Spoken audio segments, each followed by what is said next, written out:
بسم اللہ الرحمن الرحیم نحمدہ ونصلی ونسلم علی رسول الکریم اما بعد۔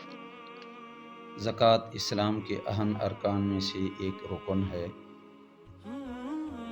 حضور اقدس صلی اللہ علیہ وسلم نے جب حضرت معاذ رضی اللہ تعالیٰ عنہ کو یمن کی طرف حاکم بنا کر مبعوث بھیجا،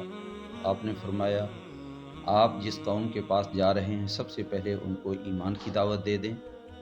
جب وہ اقرار کریں اشہد ان لا الہ الا اللہ وان محمد رسول اللہ کی، تو اس کے بعد ان کو کہیں کہ اللہ پاک نے تمہارے اوپر 5 وقت کی نمازیں فرض کی ہیں۔ جب اس بات کو بھی مان لیں،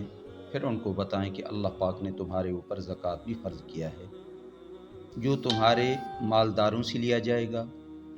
اور مسلمانوں کے غریب اور مساکین میں تقسیم کیا جائے گا۔ فرمایا کہ اگر یہ بات تمہاری مان لیں، پھر فرمایا کہ زکوٰۃ وصول کرنے والے کو اللہ کے نبی نے ارشاد فرمایا کہ ان کے عمدہ مال لینے سے اپنے آپ کو بچائیں۔ فرمایا اس طریقے سے ظالم بن کر کے ان کے زکوٰۃ وصول نہ کریں، کیوں کہ فرمایا کہ مظلوم کی دعا اللہ کے ہاں ایسے قبول ہوتی ہے کہ اس کے دعا کی قبولیت کے لیے کوئی حجاب بیچ میں نہیں ہوتا۔ اس لیے اس حدیث سے یہ بات سامنے آ گئی کہ آپ صلی اللہ علیہ وسلم نے زکوٰۃ کے وصول کرنے کا بھی حکم دے دیا کہ مسلمان مالداروں سے لیا جائے گا، اور اس کا مصرف بھی بتا دیا کہ مسلمانوں کے فقراء اور مساکین میں تقسیم کیا جائے گا۔ زکوٰۃ کا مال کسی غیر مسلم کو یا مالدار کو دینے کی اجازت نہیں، بلکہ دوسرے فقہا نے اس کی وضاحت بھی فرمائی کہ مساجد کی تعمیر میں اور اسی طرح سادات کو بھی زکوٰۃ کا مال نہیں دیا جائے گا۔ حضرت ابو ہریرہ رضی اللہ تعالیٰ عنہ سے روایت ہے کہ حضور صلی اللہ علیہ وسلم نے فرمایا، اللہ رب العزت نے جس کو مال عطا کیا،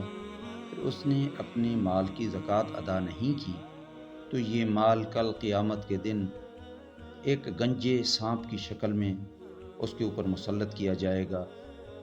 جو ان کے ہونٹوں کو پکڑ کر کے قیامت کے دن اس کو ڈستا رہے گا۔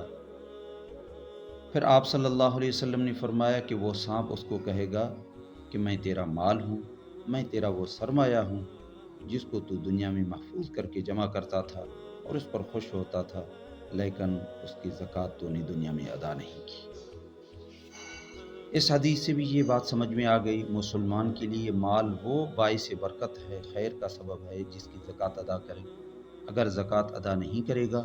تو یہ زکوٰۃ کے ادا کیے ہوئے بغیر جو مال ہے کل قیامت کے دن اس کے لیے عذاب کا سبب بنے گا، سانپ کی صورت میں اس کو ڈستا رہے گا۔ تو اللہ پاک ہر مسلمان کو صحیح زکوٰۃ ادا کرنے کی توفیق عطا فرمائے۔ یہ مسلمانوں کے لیے مال کی برکت کا بھی اور سرکار دو عالم صلی اللہ علیہ وسلم کی دعا کا بھی سبب ہے۔